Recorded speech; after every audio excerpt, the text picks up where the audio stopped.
안녕하십니까. 크말 2급 필기 강사 고노석입니다. 자, 2012년 2회 컴퓨터 일반 기출문제 풀이를 시작하겠습니다. 다음 중 멀티미디어의 특성에 대한 설명으로 옳지 않은 것은, 자, 멀티미디어의 특성 크게 네 가지가 있습니다. 네 가지의 종류만 일단 기억을 하셔도 문제를 맞출 수가 있습니다. 설명을 좀 드려볼게요. 자, 1번 디지털화. 뭐 이거 당연하죠. 컴퓨터가 이제 디지털에 자료들을 처리하는 그런 이제 장치가 컴퓨터가 되겠죠. 그래서 멀티미디어를 처리하는 컴퓨터가 디지털로 데이터를 처리한다. 그렇게 기억을 하시면 되겠습니다. 자, 다양한 아날로그 데이터를 디지털 데이터로 변환하여 통합 처리한다. 자, 그 다음 2번 양방향성. 정보 제공자와 사용자 간의 소통을 통한 상호작용에 의해 데이터가 전달이 된다. 자, 라디오 같은 경우에는 그 방송국에서 보내는 데이터를 일방적으로 여러분들이 받는 그런 이제 방식으로 밖에 전달이 안 되죠. 여러분들이 방송국 쪽으로 데이터를 전달할 수는 없습니다. 하지만 컴퓨터를 이용을 하면요. VOD. 자, VOD라는 것은 주문형 비디오를 VOD라고 얘기를 하는데, 여러분들이 필요로 하는 방송이 있다라면 그 방송을 선택을 하고 검색을 하게 되면 그것을 받아서 여러분들이 이제 재생을 해서 동영상을 볼 수가 있죠. 그래서 양방향성이 맞습니다. 자, 그리고 3번 정보의 통합성. 자, 텍스트, 그래픽 사운드, 뭐 동영상, 애니메이션 등 여러 미디어를 통합해서 처리한다. 자, 이렇게 통합한 것을 멀티미디어라고 얘기를 하는 겁니다. 자, 그리고 4번의 비성형성. 데이터가 일정한 방향으로 순차적으로 처리되는 것이 아니고요. 사용자의 선택에 따라서 다양한 방향으로 처리가 됩니다. 성형이라고 설명을 했기 때문에 3번이 이제 틀린 거예요. 좀 더 설명을 드리면요. 자, 멀티미디어는 크게 성형 컨텐츠가 있고요. 비성형 컨텐츠가 있습니다. 자, 이렇게 나뉠 수가 있고요. 이제 비성형 쪽으로 이제 발전을 하고 있어요, 지금. 자, 성형성이라고 그러면은 극장에서 영화를 보는 방식을 생각을 하시면 됩니다. 쭉 자, 처음부터 해서 끝까지 여러분들이 선택할 수 있는 것이 아니고요. 좀 강제적으로 봐야 되는 거죠. 자, 근데 비성형성 같은 경우에는 영화를 다운로드 받아서 뭐 곰플레이어 같은 이런 이제 프로그램을 이용을 해서 탐색을 제어할 수 있죠. 자, 앞에 봤다가 뒤로 봤다가 또 다시 앞으로 이동을 한다든지 여러분들이 얼마든지 선택을 할 수가 있습니다. 그래서 비성형성이라고 얘기를 해야 됩니다. 그래서 3번이 정답이 되겠습니다. 다음 중 한글 윈도우즈 7의 제어판 창에서 범주 보기를 이용하여 수행할 수 있는 작업의 설명으로 옳지 않은 것은, 자, 제어판으로 이동을 해볼게요. 자, 제어판에 보시면은 보기 기준이 있습니다. 보기 기준에 지금 큰 아이콘으로 되어 있는데요. 자, 범주로 일단 보기를 선택을 해야 됩니다. 자, 그럼 여러 가지 그 설정을 변경할 수 있는 메뉴들이 있습니다. 자, 이 메뉴에 대한 설명을 좀 얘기를 하는 겁니다. 자, 각각을 잘 모른다 하더라도 그 메뉴의 제목만 보시면은 어느 정도 추측을 할 수가 있습니다. 자, 한번 보도록 하죠. 자, 1번에 모양 및 개인 설정. 자, 개인 설정 그리고 작업 표시줄 및 시작 메뉴 등을 통해 윈도우즈의 화면에 관련된 내용을 설정한다. 그러니까 어떤 모양이라든지 개인 설정. 그러니까 윈도우즈의 이제 화면을 개인에 따라서 설정을 할 수가 있습니다. 자, 컴퓨터가 한 대 있으면은, 자, 여러분들 댁에 컴퓨터가 있고요. 윈도우즈 7이 설치가 되어 있으면요. 이 컴퓨터를 한 사람이 이용하는 것이 아니라 여러 사람이 이용을 할 때 각각의 사용자의 환경을 설정을 할 수 있어요. 그래서 작업 표시줄이라든지 시작 메뉴, 뭐 이런 화면들, 이런 것을 설정하는 것이, 자, 이 메뉴가 맞습니다. 자, 그 다음 2번, 사용자 계정 및 가족 보호. 자, 새로운 사용자 계정을 만들거나, 자, 계정이라는 것은 이런 겁니다. 금방 말씀드렸다시피 윈도우즈 7에서 여러 사람이 다른 환경으로 이용할 수 있습니다. 그래서 A라는 계정, B라는 계정, C라는 계정을 만드는 거예요. 그리고 또 추가로 D라는 계정을 또 만들 수도 있습니다. 자, 그리고 기존 계정, 사용자 계정을 편집한다. 이런 계정과 관련된 내용들 맞습니다. 자, 3번 하드웨어 및 소리. 하드웨어, 어떤 장치들, 프린터 이런 거 생각하시면 되겠죠. 자, 장치 및 프린터, 그리고 소리, 뭐 디스플레이 등을 변경한다. 자, 이런 뭐 하드웨어하고 소리하고 관련된 내용이다. 자, 그렇게 생각을 하시면 됩니다. 자, 근데 4번은 설명이 틀렸어요.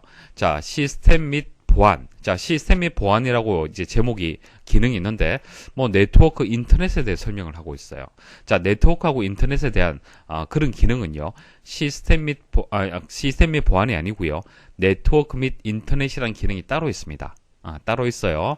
시스템 및 보안에서는 컴퓨터의 상태를 검토를 하고요, 컴퓨터의 백업이라든지 어떤 문제가 있을 때 찾기 및 해결, 그리고 방화벽이 보안하고 관련이 있잖아요. 그죠? 자, 이런 시스템과 어떤 보안과 관련된 그런 기능이라고 기억을 하시면 되겠습니다. 4번이 정답이 되겠습니다. 다음 중 인터넷을 사용할 때 문자로 되어 있는 도메인 네임을 숫자로 구성된 IP 주소로 변환해주는 장비는, 자, 인터넷을 사용을 하려면요, 여러분들 댁에 주소가 있듯이 인터넷 주소가 있어야 됩니다. 그래야만 인터넷을 이용을 할 수가 있는데요. 인터넷 주소라고 얘기할 때 IP 주소, 보통 IP 주소를 얘기를 합니다. 인터넷 주소를 얘기를 할 때, 자, 이것은 컴퓨터가 이해하기 쉬운 방식이에요. 그래서 숫자로 되어 있습니다. 자, 이것은 컴퓨터가 이해하기 쉬운 방식인데, 자, 이 IP 주소는요, 사람이 기억하기는 좀 어려워요. 그래서 사용하는 것이 도메인 네임이라는 것을 이용을 하죠. 그래서 기사퍼스트.com 하면은 이것은 도메인 네임이 되는 겁니다. 자, 이것은 사람이 이해하기 쉬운 방식인데, 결과적으로 처리를 하는 것은 컴퓨터가 처리를 하는 거잖아요. 그래서 도메인 네임을 IP 주소를 도메인 네임으로 상호 변환이 돼야 됩니다. 자, 이 변환을 할 수 있도록 제공하는 서버가 있는데, 그것을 DNS라고 얘기합니다. DNS, 도메인 네임 시스템이라고 합니다. 그래서 2번이 정답이 되고요. 자, 나머지 것들은 다음에 또 설명이 나올 겁니다. 다음 중 한글 윈도우즈 7에서 휴지통에 관한 설명으로 옳지 않은 것은, 휴지통 비우기를 실행한 파일은 휴지통에서 다시 복구할 수 있다. 자, 휴지통 비우기라는 것은 휴지통 그 내에 있는 파일들을 다 지우는 거예요. 자, 바탕화면에 휴지통이 다 있을 겁니다. 자, 휴지통에 현재 더블 클릭을 하면은 이제 삭제가 된 파일들이 다 있습니다. 자, 이 파일들을 복원을 하려면 오른쪽 버튼 클릭을 해서 복원 누르면요, 해당 파일을 이제 복원을 할 수가 있고요. 또 마우스로 해서 이렇게 끌어 놓으면은 또 복원을 또 할 수도 있습니다. 자, 이런 식으로 이제 복원하는 방법들이 있고요. 근데 여기서 휴지통 비우기를 만일 실행을 하잖아요. 자, 휴지통 비우기를 하게 되면 영구적으로 삭제가 되는 거예요. 자, 삭제가 되기 때문에 내용이 없어지는 거예요. 그러면 어떻게 되겠습니까? 당연히 복원할 수가 없겠죠. 자, 그리고 자, 삭제를 일단 해볼게요. 딜리트 키 눌러서 한번 삭제를 해보겠습니다. 삭제를 하고 휴지통에서 오른쪽 버튼 클릭을 하면요, 정렬 기준이 있습니다. 그래서 정렬 기준에 따라서 여기 있는 이제 파일들을 또 정렬을 할 수가 있습니다.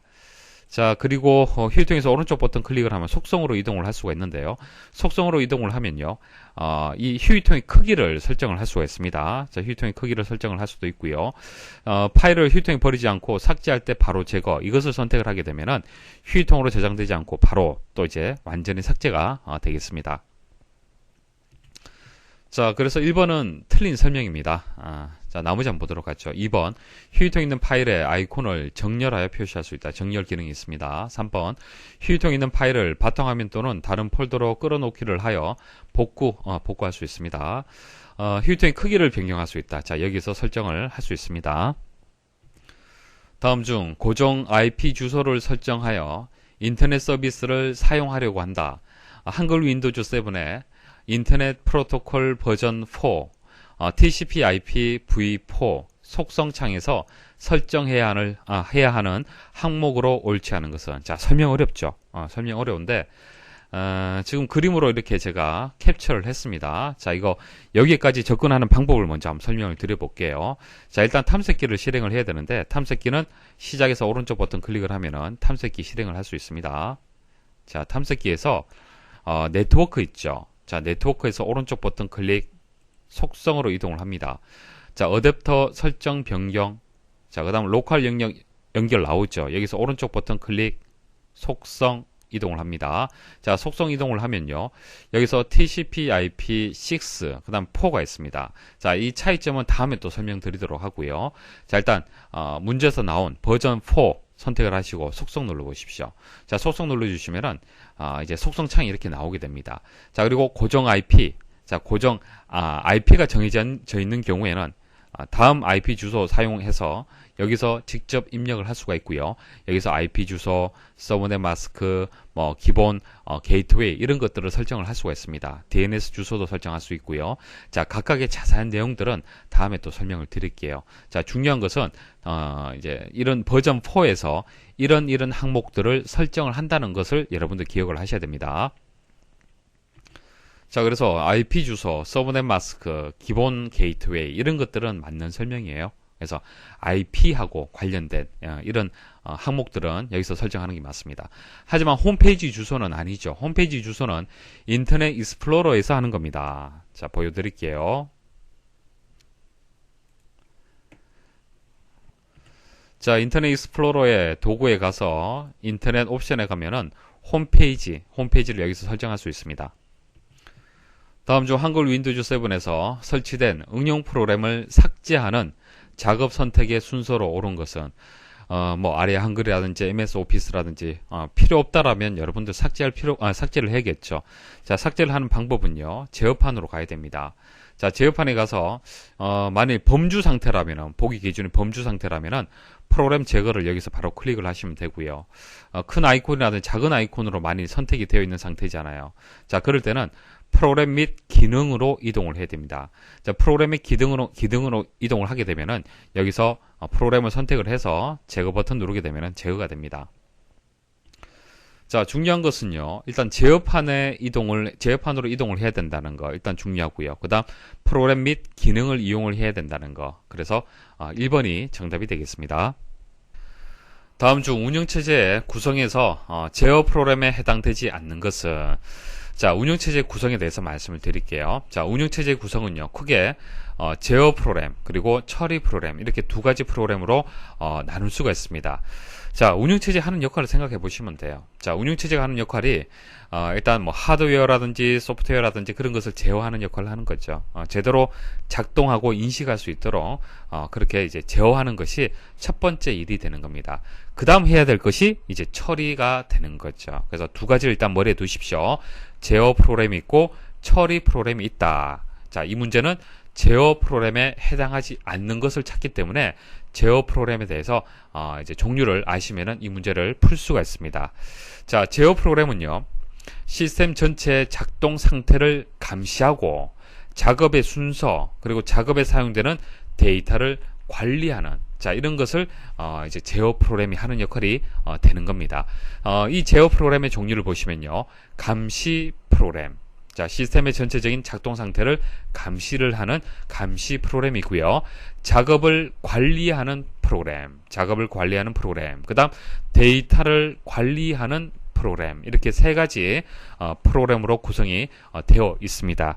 그래서 이 문제에서는 데이터 관리 프로그램, 작업 관리 프로그램, 감시 프로그램 이 세 가지가 제어 프로그램 포함이 되기 때문에 4번이 정답이 된다. 그렇게 여러분들이 찾으실 수가 있겠죠. 그래서 제어 프로그램의 종류만 기억을 해도요.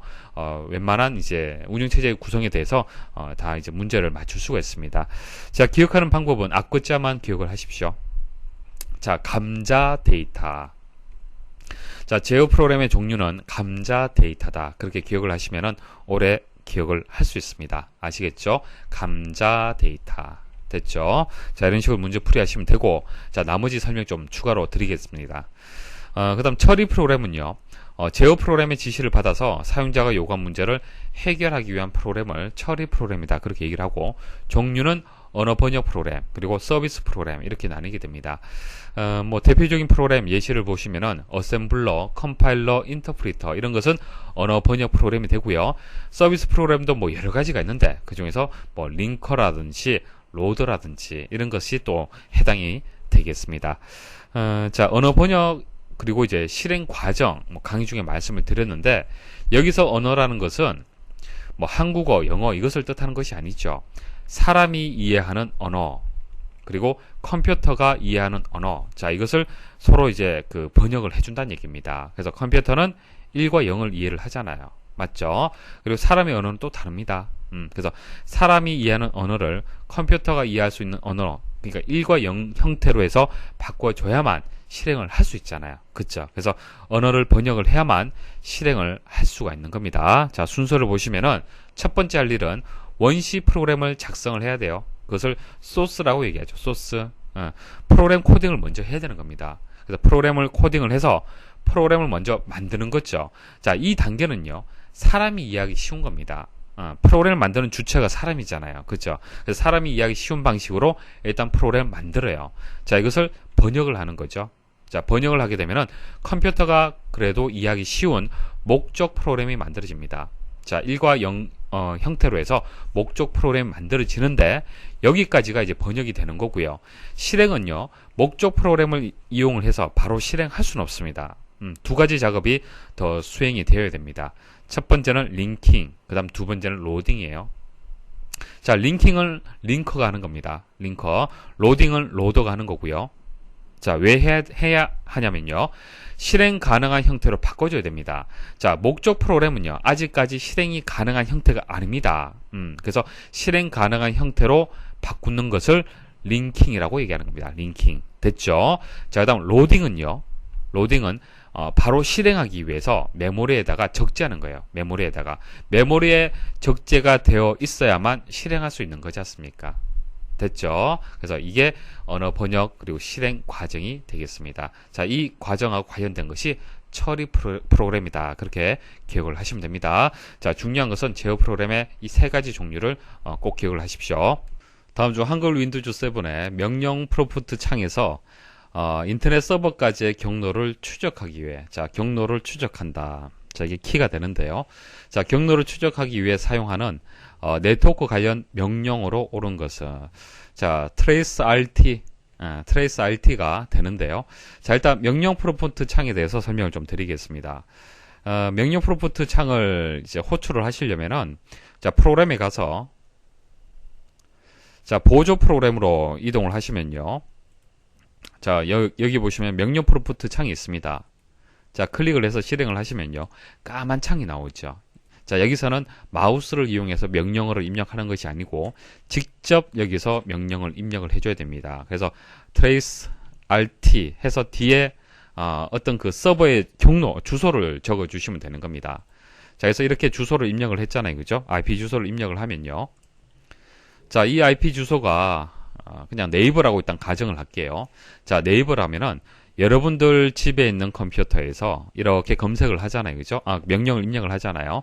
그러면은 집에서 네이버까지의 경로들을 다 찾아주는 겁니다. 그러니까 집에서 네이버 그 서버에 직접 연결된 것은 아니잖아요. 그러니까 여러 대의 컴퓨터들을 거쳐서 접속이 될 겁니다. 자, 그런 경로들을 이렇게 표시를 해주는 그런 명령어가 되겠습니다. 그래서 3번이 정답이 되고요. 자, 텔넷은요, 네트워크를 통해서 원격으로 컴퓨터를 연결하여 자신의 로컬 컴퓨터처럼 사용하는 서비스를 텔넷이라고 얘기를 하는 겁니다. 자, 원격 접속한다. 자, 그런 얘기 들어보셨죠? 자, 텔넷을 얘기를 하는 거고, 그리고 여기 IP config 있죠? IP config도 명령 프롬프트 창에서 IP config라고 입력해서 엔터 딱 입력을 하면요. 여러분들 컴퓨터, 그러니까 현재 컴퓨터의 네트워크 설정에 관한 정보들을 보실 수가 있습니다. 자, 그래서 IP. 자, IP라는 것은 네트워크 관련 있죠. 네트워크 주소잖아요. 그죠? 그래서 configuration. 자, 이거 환경 설정을 뜻하는 겁니다. 그래서 IP와 관련된, 네트워크와 관련된 정보들을 볼 수 있다. 자, 그런 기능이다. 그렇게 기억을 하시면 되겠습니다. 그리고 2번은 WinIP-CFG라고 되어 있는데, 이것은 윈도우즈 98에서 이제 IP config와 같은 그런 명령어가 되겠습니다. 다음 중 네트워크 연결을 위하여 사용하는 프로토콜에 대한 설명으로 옳지 않은 것은, 자, 인터넷 네트워크, 자, 이런 얘기가 나올 때 빠질 수 없는 것이 프로토콜이 되겠습니다. 좀 전에 말씀드렸던 뭐 텔넷이라든지 뭐 FTP 이런 것들도 다 프로토콜이에요. 자, 인터넷 서비스가 다 프로토콜입니다. 자, 프로토콜의 정의는요, 컴퓨터 간의 정보를 주고받을 때 통신 방법에 대한 규정입니다. 그러니까 FTP라면은, 파일을 전송하는 FTP라면은 FTP를 하기 위한 어떤 그 방법에 대한 규정이 있어야겠죠.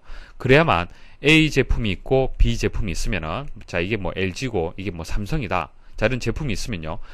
여러 이런 다른 그 장치들끼리 서로 통신하려면은 약속이 있어야 되잖아요. 그쵸? 어떤 규정이 있어야 됩니다.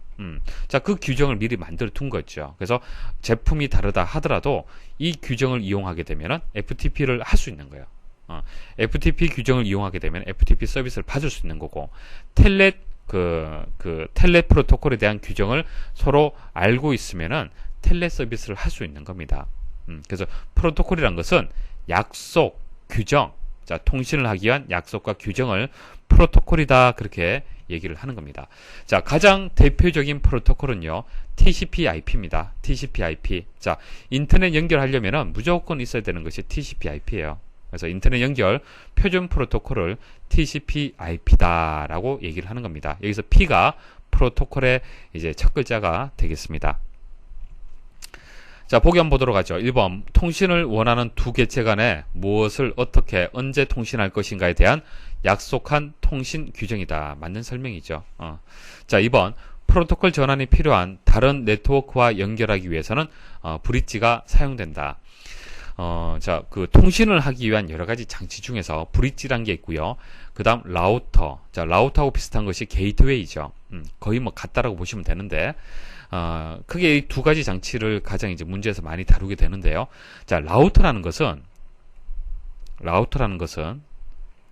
자, 이게 네트워크, A라는 네트워크가 있고요. B라는 네트워크가 있어요. A라는 회사, 뭐 B라는 회사, 뭐 이렇게 생각하셔도 됩니다. 자, A라는 회사의 네트워크가 있고 B라는 회사의 네트워크가 있습니다. 그럼 분명히 이 네트워크를 구성하는 방식이 다를 거예요. 이 네트워크를 구성하는 프로토콜이 다를 겁니다. 서로 다를 거 아닙니까? 그죠? 자, 이렇게 서로 다른 프로토콜, 서로 다른 네트워크를 연결하기 위해서는 무엇이 있어야 되느냐? 라우터가 있어야 돼요. 라우터. 게이트웨이가 필요한 겁니다. 라우터가 이 네트워크의 문 역할을 하는 거예요. 그리고 B에도 라우터가 있어야 됩니다. 그래서 각각의 라우터를 서로 연결을 하게 되면 통신할 수 있는 거예요. 자, 이번에 설명은요, 라우터 그리고 게이트웨이에 대한 설명이 되는 겁니다. 그래서 브릿지에 대한 설명이 아니에요. 브릿지는요, 동종의 랜을 연결할 때, 그러니까 A하고 B가 프로토콜이 같습니다. 프로토콜이 같을 때 연결할 때는 브릿지가 있으면 돼요. 그런데 프로토콜이 다르다라면은 라우터나 게이트웨이가 있어야 됩니다. 아시겠죠? 여기서 다른 네트워크라고 얘기를 했기 때문에 프로토콜 전환이 필요하겠죠? 그래서 라우터라든지 게이트웨이에 대한 설명이 되겠습니다. 자, 3번. 프로토콜에는 흐름 제어 기능, 동기화 기능, 에러 제어 기능이 있다. 자, 프로토콜 한번 생각을 해보십시오. 프로토콜이란 것은 서로 다른 장치들끼리 연결하기 위해서 필요한 약속입니다. 그쵸? 자, 통신에서 생각할 수 있는 여러 가지 것들을 다 고려할 수밖에 없습니다. 그래서 프로토콜의 기능은요, 동기를 제어한다. 자, 동기는 뭐 동기식이 있고 비동기식이 있는데 자세하게 아실 필요는 없고요. 자, 그다음 경로를 제어한다. 경로를 제어할 필요가 있겠죠. 흐름을 제어한다. 자, 오른쪽에 나와 있는 것은 기법인데 모르셔도 됩니다. 자, 흐름을 제어한다. 자, 통신이라는 개념에서 한번 생각을 해보십시오. 자, 흐름 제어, 에러를 발생하면 또 제어할 수 있어야 되고요. 경로를 제어할 필요가 있잖아요. 그 다음 순서, 전송되는 순서도 제어할 필요가 있고요. 주소라는 개념도 필요합니다. 그리고 다중화라는 것도 있습니다. 그래서 이런 것들이 프로토콜의 기능이다 라는 정도 그냥 아시면 돼요. 아시겠죠? 그래서 이런 기능들이 포함이 됐다. 그렇게 생각하시면 됩니다. 4번, 인터넷에서 사용하고 있는 대표적인 프로토콜은 TCP/IP다. 맞습니다. 자, 2번이 여기서는 정답이 되겠습니다. 다음 중 컴퓨터를 사용한 범죄 행위에 해당하는 내용으로 옳지 않은 것은 뭐 해킹, 뭐 해커 이런 얘기 다들 들어보셨을 겁니다. 자, 컴퓨터를 이용해서 이제 범죄 행위가 많이 일어나는데요. 뭐 내용 보기 보시면 답을 쉽게 찾을 수가 있을 겁니다. 1번, 인터넷을 이용하여 다른 사람의 신용 정보를 유출하는 행위. 이거 범죄 행위 맞잖아요. 인터넷을 이용하여 음란물을 유통하는 행위 맞고요. 다른 사람의 아이디와 비밀번호를 불법으로 사용하거나 유출하는 행위. 자, 이런 것은 다 범죄가 맞죠. 그래서 4번이 정답이라는 것을 쉽게 찾을 수가 있을 겁니다. 자, 4번은요. 인터넷을 통해서 프리웨어 프로그램을 다운받는 행위. 이것은 아닙니다. 프리웨어의 정의만 아시면 되겠죠. 프리웨어. 프리웨어는요. 개발자가 소스를 공개한 소프트웨어로 제한 없이 누구나 사용할 수 있는 소프트웨어, 그게 프리웨어가 되는 거예요. 그래서 프리웨어를 다운로드 받아서 설치하는 것은 전혀 문제가 없습니다. 범죄 행위가 아닙니다. 자, 소프트웨어 분류를요, 저작권에 따라서 저작권을 가지고 소프트웨어를 분류할 때 종류에 대해서 설명 좀 드리겠습니다.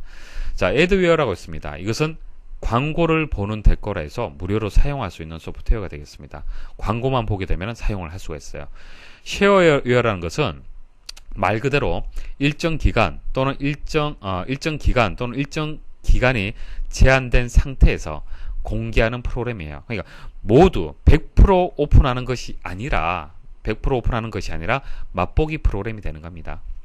자, 번들은 특정한 하드웨어나 소프트웨어를 구매했을 때 끼워주는 프로그램. 자, 그것을 번들이라고 얘기를 하고요. 그래서 이런 것들이 이제 저작권과 관련된 소프트웨어 분류의 여러 가지 방식들이 되겠습니다. 자, 아래쪽은요, 보통 이제 네이버라든지 여러 포털 사이트에서 그 프로그램을 다운로드 받을 수 있잖아요. 그죠? 다운로드 받을 때 프리웨어냐, 쉐어웨어냐, 뭐 데모냐 이런 식으로 선택을 해서 여러분들 검색을 할 수 있을 겁니다. 자, 이런 식으로 검색 옵션이 달려져 있는 경우가 있는데요. 프리웨어를 선택을 하고 검색을 하게 되면은 제한 없이 설치할 수 있는 프로그램만 검색을 할 수 있는 거죠. 그래서 이런 화면들 만일 여러분들이 이제 뭐 다운로드 받아본 경험이 있으시다라면은 한 번씩은 경험을 해보셨을 겁니다. 다음 중 인터넷 브라우저를 이용하여 사용자가 열어본 웹사이트 주소들을 순서대로 보관하는 기능으로 옳은 것은, 자, 이거 북마크 아닙니다. 여러분들 혼란 느낄 수가 있는데, 자, 북마크하고는 좀 그 성격이 달라요. 그래서 그냥 사용자가 열어본 이제 웹사이트 주소들이 있죠. 여러분들이 뭐 무의식적으로 뭐 사이트를 열었든지 뭐 의식적으로 열었던 그 쭉 오늘 동안 열어봤던 이제 웹사이트의 주소들이 있겠죠. 그 주소들을 다 기억을 하고 있습니다. 그게 히스토리예요. 히스토리. 자, 나머지 설명 한번 드려볼게요. 자, 즐겨찾기라고 얘기를 하죠. 북마크는. 자, 즐겨찾기는요, 자주 방문하는 웹사이트를 쉽게 찾아갈 수 있도록 해당 웹사이트 주소를 목록 형태로 저장해 두는 겁니다. 그러니까 즐겨찾기로 사용자가 등록을 했을 때 저장되는 거예요. 근데 히스토리 같은 경우에는 저장하지 않는다 하더라도 자동으로 이제 컴퓨터 내부에 저장이 되는 겁니다. 여러분들이 저장하지 않아도 자동으로 저장이 되는 거예요. 그래서 여러 번 웹사이트 주소를 보관하는 것이 히스토리가 되고요. 차이점 있죠. 자, 캐싱은요, 자주 사용하는 사이트의 자료를 따로 저장을 하는 겁니다. 그러니까 기사 퍼스트 사이트를 여러분들이 자주 접속을 하잖아요. 그러면은 이 기사 퍼스트 사이트에서 홈페이지에서 뭐 이미지도 있고 여러 가지들 있겠죠. 자, 이런 것들을 저장을 해두는 겁니다. 저장해두면은 다음에 기사 퍼스트 사이트에 접속을 할 때는 좀 더 빠르게 볼 수가 있겠죠. 그러니까 기사 퍼스트 사이트 사이트까지 가지 않고 여러분들 컴퓨터 내부에 저장이 되어 있기 때문에 좀 더 빠르게 웹서핑을 할 수가 있는 겁니다. 자, 그럼 쿠키. 자, 쿠키라는 것은 인터넷 사용자에 대한 특정 웹사이트에 접속 정보를 저장하고 있는 파일입니다. 자, 인터넷 접속 시 매번 아이디와 비밀번호를 입력하지 않아도 자동으로 로그인되게 할 수 있죠. 자, 그게 가능한 것이 쿠키라는 것이 있기 때문에 그래요. 그래서 그 어떤 접속 정보를 저장하는 것을 쿠키라고 합니다. 다음 중 컴퓨터에서 사용하는 자료의 표현 단위가 작은 것부터 큰 순서대로 표시한 것으로 옳은 것은, 자, 컴퓨터에서 가장 작은 단위는 비트가 됩니다. 비트는 1 또는 0 값을 저장할 수 있는 최소의 단위예요. 최소의 단위. 자, 비트. 자, 1이 저장이 되거나 0이 저장될 수 있는 공간. 이게 비트가 되는 겁니다. 자, 정보의 최소 단위가 되고요. 자, 8개의 비트가 모이게 되면 바이트 단위가 됩니다. 바이트. 자, 문자를 표현하는 최소 단위예요. 자, A라는 문자가 있다. 자, 이것을 저장하기 위해서는 1바이트가 필요합니다.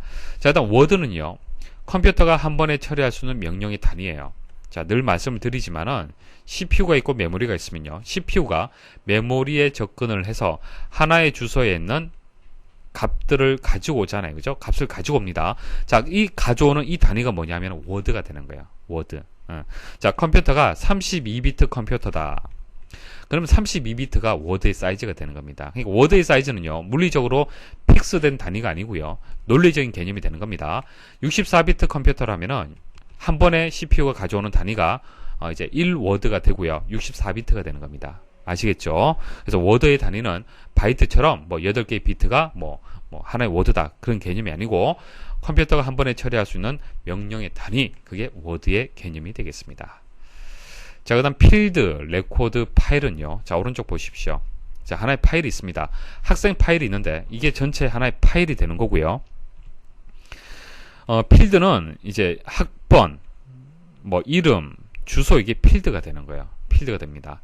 그 다음 이 필드들이 모여서 레코드가 만들어지게 되죠. 그리고 레코드를 다 모으게 되면 또 파일이 됩니다. 그래서 필드는 파일을 구성하는 최소의 단위, 레코드는 하나 이상의 관련된 필드가 모여서 구성되는 거고요. 파일은 프로그램 구성의 기본 단위가 되는 거예요. 그러니까 레코드가 모이게 되면은 이제 파일이 되는 거고요.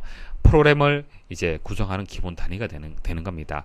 자, 파일이란 용어 많이 이용을 하잖아요. 그죠? 파일들이 모여서 이제 프로그램이 되는 거고요. 자, 데이터베이스는 이런 관련된 파일들의 집합체, 이 파일들을 모아두게 되면 이제 데이터베이스다, 그렇게 얘기를 하는 겁니다. 그래서 1번이 정답이 되겠네요. 바이트 다음에 워드 다음에 필드, 그 다음에 레코드, 이런 순서가 되겠습니다. 다음 중 컴퓨터에서 사용하는 하드디스크의 파티션에 대한 설명으로 옳지 않은 것은, 자, 파티션, 예를 들어서 말씀을 드려볼게요.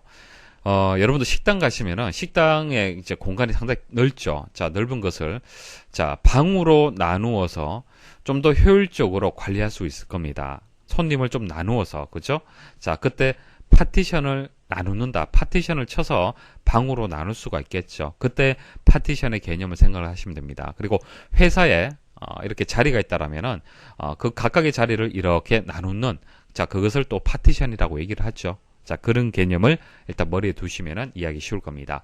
그래서 여러분들이 가지고 있는 하드디스크 있죠. 하드디스크는 물리적으로 보통은 하나만 존재를 할 겁니다.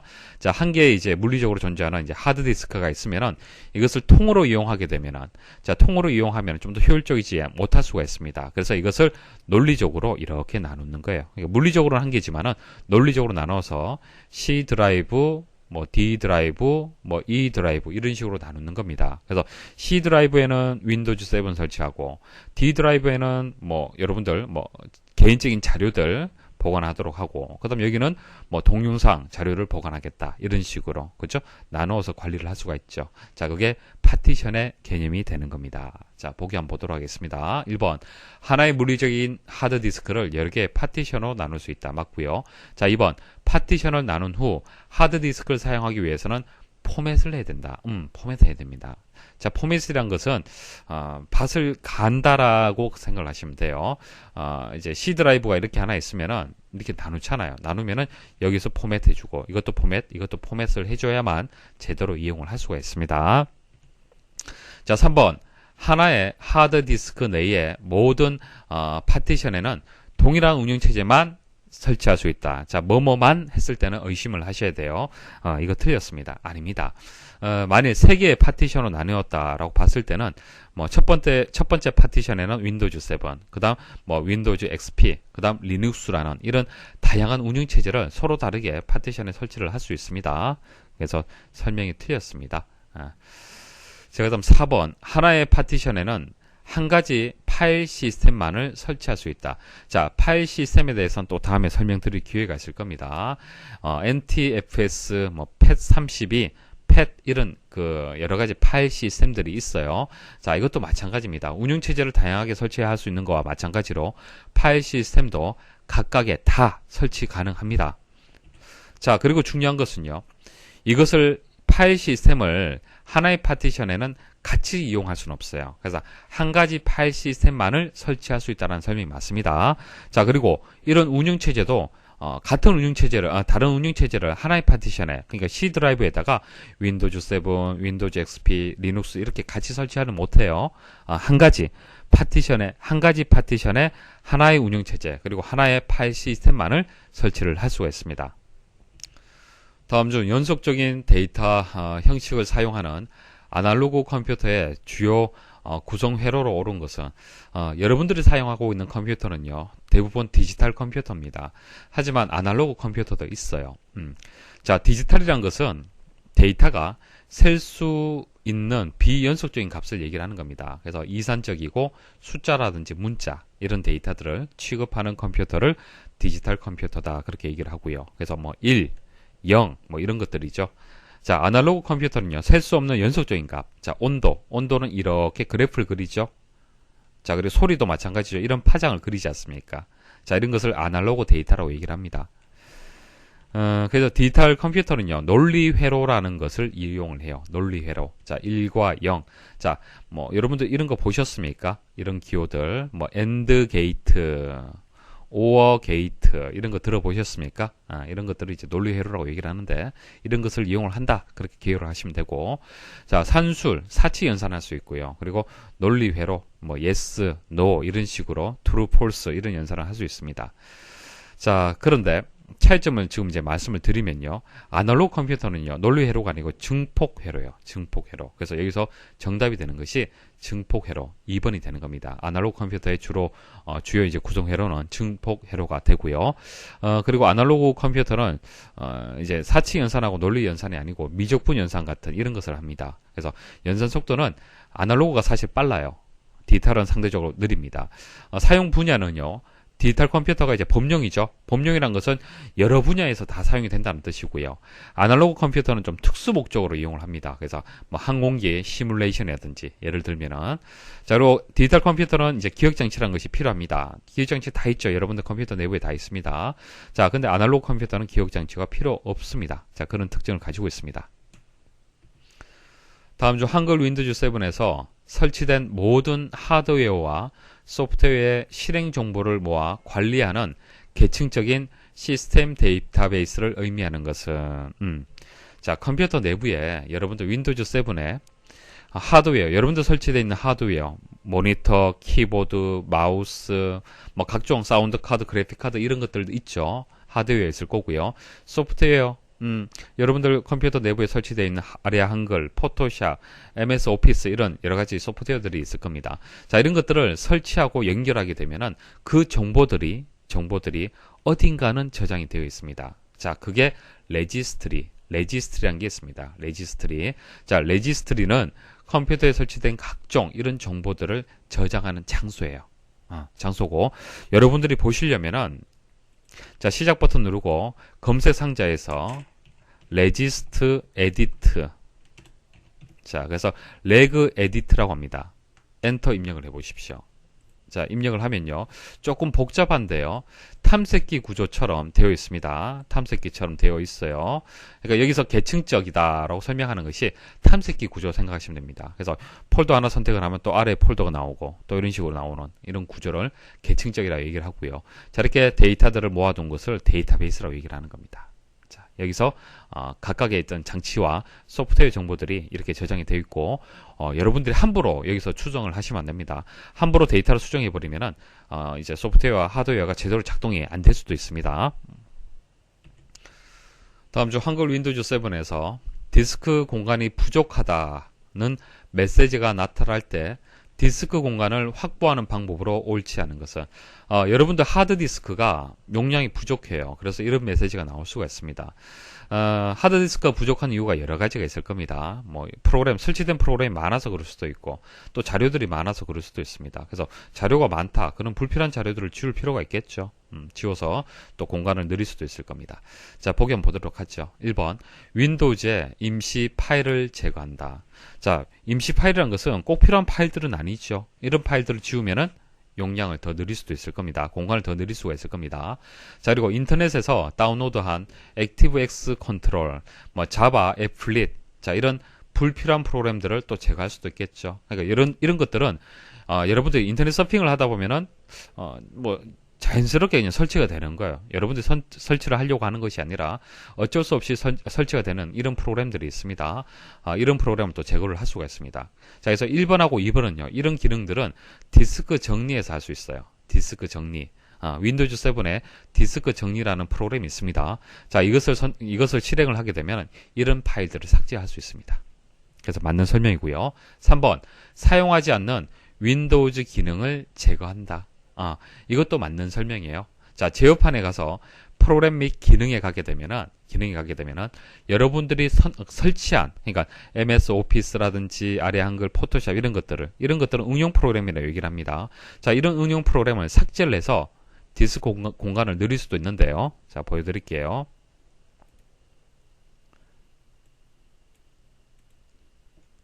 자, 메뉴 보시면은 왼쪽에 윈도우즈 기능 사용 안함 이렇게 되어 있죠.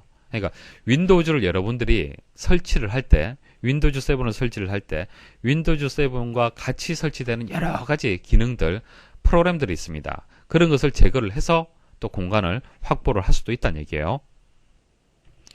4번 디스크 검사를 수행하여 하드디스크의 불필요한 파티션을 제거한다. 자, 디스크 검사하고요. 디스크 공간하고는 상관이 없습니다. 자, 디스크 검사라는 것은 하드디스크 등 논리적 혹은 물리적으로 손상이 있을 때, 자, 그것을 검사하는 거예요. 문제가 있느냐 없느냐 그것을 판단하는 겁니다. 그래서 복구 가능한 에러가 있으면 이를 복구해주는 그런 기능을 얘기를 하는 겁니다. 다음 중 한글 윈도우즈 7에서 음성 데이터를 저장하는 파일명의 확장자로 옳은 것은, 자, 확장자 뭐 여러분들 많이 접해 보셨을 텐데 PCX라는 거 잘 들어보지 못하셨을 텐데 이거 그림 파일입니다. 이미지 파일이고요. 그 다음 JPG 많이 들어보셨죠? 이것도 이미지 파일이죠. 그 다음 DOCX라는 거 이거는 MS 워드 2007 버전에 보면은 그 파일이, 자, 이제 DOCX라는 파일 확장자를 가지고 있습니다. 그래서 MS 워드 파일이에요.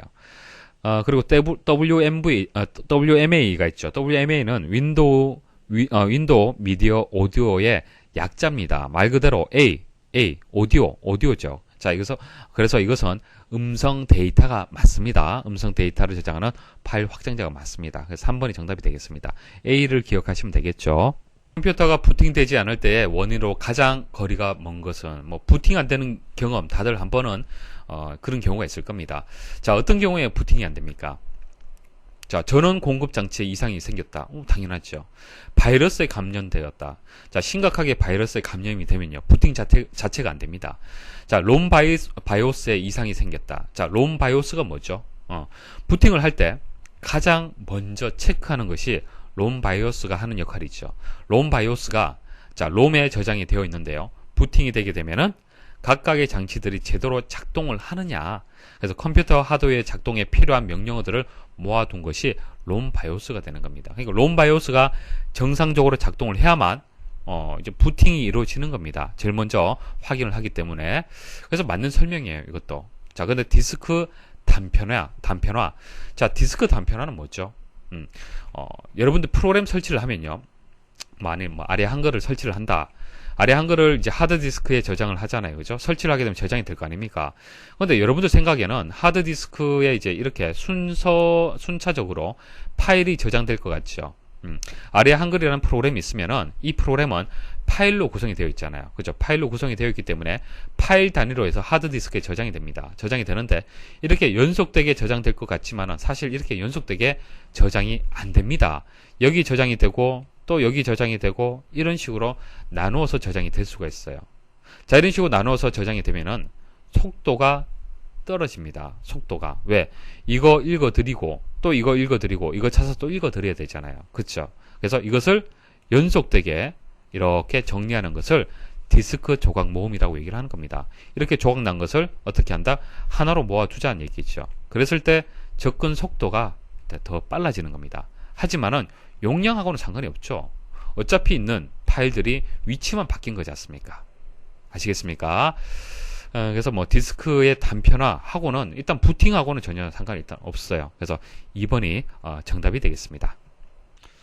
다음 중 한글 윈도우즈 7에서 파일이 복사되는 경우로 옳지 않은 것은, 자, 복사되는 경우, 자, 복사하는 방법이 여러 가지가 있는데 여기서는 이제 다른 드라이브에 있는 파일이냐 같은 드라이브에 있는 파일이냐 이것을 구분을 해야 됩니다. 자, 설명 잘 들으십시오. 여러분들 C 드라이브가 있고 뭐 D 드라이브가 있고 이렇게 드라이브가 나뉘어져 있다라고 볼게요. 이렇게 나뉘어져 있다라고 가정을 하겠습니다. 만약 C 드라이브에 있는 파일이 하나 있어요. 자, 이 파일을 클릭해서 쭉 드래그해서 이쪽으로 이동을 하잖아요. 그러면 어떻게 될까요? 이렇게 이동을 하면요, 복사가 됩니다. 복사가 돼요. 자, 복사가 되는데 같은 드라이브에서 이렇게 이동을 하잖아요. 그죠? 그럼 말 그대로 이동이 되는 거예요. 이해하시겠습니까? 같은 드라이브에서는 그냥 이렇게 드래그 하면은 이동이 되고 복사가 되지 않기 때문에 컨트롤 키를 같이 눌러줘야 돼요. 컨트롤 키 눌러서 이렇게 이동을 하잖아요. 그러면 그것은 복사가 되는 겁니다. 이해하시겠습니까? 그 차이점을 일단 아셔야 돼요. 그럼 문제풀이가 쉽습니다. 자, 1번. 이동식 디스크에 있는 해당 파일을 마우스로 선택한 후 하드디스크로 끌어놓게 한다. 자, 이동식 디스크. 자, USB가 있을 거고요. 자, USB하고 여러분들이 가지고 있는 하드디스크하고 이건 드라이버가 다르잖아요. 그렇죠? 다르기 때문에 끌어놓는 그 자체가 복사가 되는 거예요. 자, 2번. 해당 파일을 마우스로 선택한 후에 같은 드라이브에 다른 폴더로 끌어놓게 한다. 일단 같은 드라이버가 되기 때문에 이건 복사가 아니라 이동이 되는 겁니다. 파일이. 자, 그래서 2번이 정답이 되고 3번. 해당 파일을 마우스로 선택한 후에 다른 드라이브로 끌어놓게 한다. 자, 다른 드라이버가 되기 때문에 복사가 됩니다. 4번. 해당 파일을 마우스로 선택한 후 컨트롤 키를 누른 상태로 같은 드라이브에 다른 폴더로 이동한다. 끌어놓게 한다. 이거 맞죠? 컨트롤 키 누르면 복사가 됩니다. 자, 그래서 2번이 정답이 되겠습니다. 다음 중 한글 윈도우즈 7의 개인 설정 창에서 할 수 있는 설정 작업으로 옳지 않은 것은, 자, 개인 설정 창은요, 제어판에 가서 개인 설정으로 이동하면 볼 수 있어요. 이와 같은 그림을 보실 수가 있습니다. 자, 개인에 따라서 설정할 수 있는 것들, 뭐 바탕화면의 아이콘을 바꾼다든지, 마우스의 포인터를 변경을 한다든지, 여러분들 계정, 여러분들 아이디, 자, 여러분들의 계정의 사진을 또 바꿀 수도 있고요. 그리고 바탕화면의 배경이라든지 창색, 뭐 소리 이런 것들을 또 변경을 할 수 있습니다. 바탕화면 창, 자, 창을 띄웠을 때 뭐 창 색깔이 있죠. 그리고 소리, 화면 보기 이런 것을 선택을 할 수 있습니다. 자, 이 정도 머리에 두시고 보기 한번 보도록 하겠습니다. 1번. 바탕화면의 배경 그림을 변경할 수 있다. 바탕화면 배경 그림 변경할 수 있습니다. 자, 2번. 바탕화면에 있는 아이콘의 종류와 정렬 순서를 지정할 수 있다. 바탕화면의 아이콘 변경 가능해요. 아이콘의 종류, 아이콘의 이제 종류는 이제 여기서 변경을 할 수 있습니다. 자, 그런데 정렬 순서는요, 여기서 할 수가 없어요. 자, 바탕화면에 있는 아이콘, 그 정렬 순서는요, 자, 보세요. 자, 바탕화면에 있는 아이콘의 정렬 순서는요, 바탕화면에서 오른쪽 버튼 클릭을 해서 바로가기 메뉴 나오면은 여기서 할 수 있는 거예요. 자, 그래서 2번이 정답이 되겠습니다. 3번. 바탕화면에 표시되는 글자의 모양, 크기, 색, 이런 것들, 바탕화면과 관련된 이런 내용들 가능합니다. 자, 4번. 사용자 계정 사진, 가능하다고 말씀을 드렸었죠. 그래서 2번이 정답이 되겠습니다. 자, 3번의 이런 내용들은 창색, 자, 여기서 설정을 할 수 있습니다. 자, 이렇게 해서 기출문제 풀이를 마치도록 하겠습니다. 수고하셨습니다.